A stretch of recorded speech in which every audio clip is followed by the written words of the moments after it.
নববর্ষের দিনে নির্বাচনী প্রতিশ্রুতি অনুযায়ী কৃষক কার্ড পেয়ে খুশি উপকারভোগীরা। প্রান্তিক চাষিরা বলছেন, সরকারের এই উদ্যোগ ভূমিকা রাখবে উৎপাদন বৃদ্ধিতে, সচ্ছলতা ফিরবে ভূমিহীন কৃষক পরিবারে। তবে সুফল নিশ্চিতে থাকতে হবে ধারাবাহিকতা ও স্বচ্ছতা।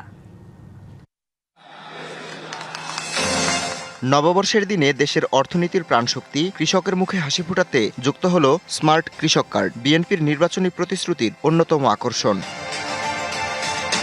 ইশতেহার বাস্তবায়নের অংশ হিসেবে টাঙ্গাইলের শহীদ মারুফ স্টেডিয়ামে প্রকল্প উদ্বোধন করেন প্রধানমন্ত্রী। সরকার গঠনের দ্রুততম সময়ে কার্ড বিতরণের সূচনায় কৃষক বুনছেন আশার আলো।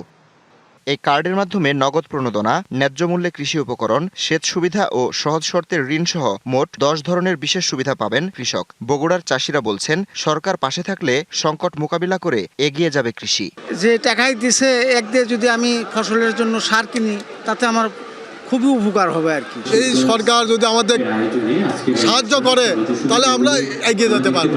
পঞ্চগড়ে কৃষক কার্ড হাতে পেয়ে স্থানীয় চাষিরা বলছেন, এখন থেকে সরকারি বিভিন্ন কৃষি সহায়তা পাওয়া তাদের জন্য আরো সহজ হবে। যেগুলা সুযোগ সুবিধার কথা বলেছে, এগুলা যদি আমরা পাই তাহলে আমরা অনেক হ্যাপি থাকবো। খুবই আনন্দিত। ইতোপূর্বে আমরা কোনো এরকম সুযোগ সুবিধা পাইনি। চাষিরা বলছেন, কার্ডের সুবিধাগুলো নিশ্চিত করা গেলে ইতিবাচক পরিবর্তন আসবে প্রান্তিক চাষিদের জীবনযাত্রায়। প্রথম ধাপে 10 জেলায় 22,067 জন প্রান্তিক কিষানি পেয়েছেন কৃষক কার্ড। কৃষিকেন্দ্রিক এই উদ্যোগকে স্বাগত জানিয়েছেন উপকারভোগীরা।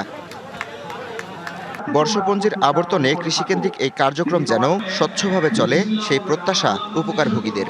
Lily ultra soft serum gel, যা গভীর থেকে স্কিনে দেয় 3 গুণ সিরাম হাইড্রেশন। সিরাম জেল হাইড্রেশনে ব্রাইট থাকো সব সিজনে।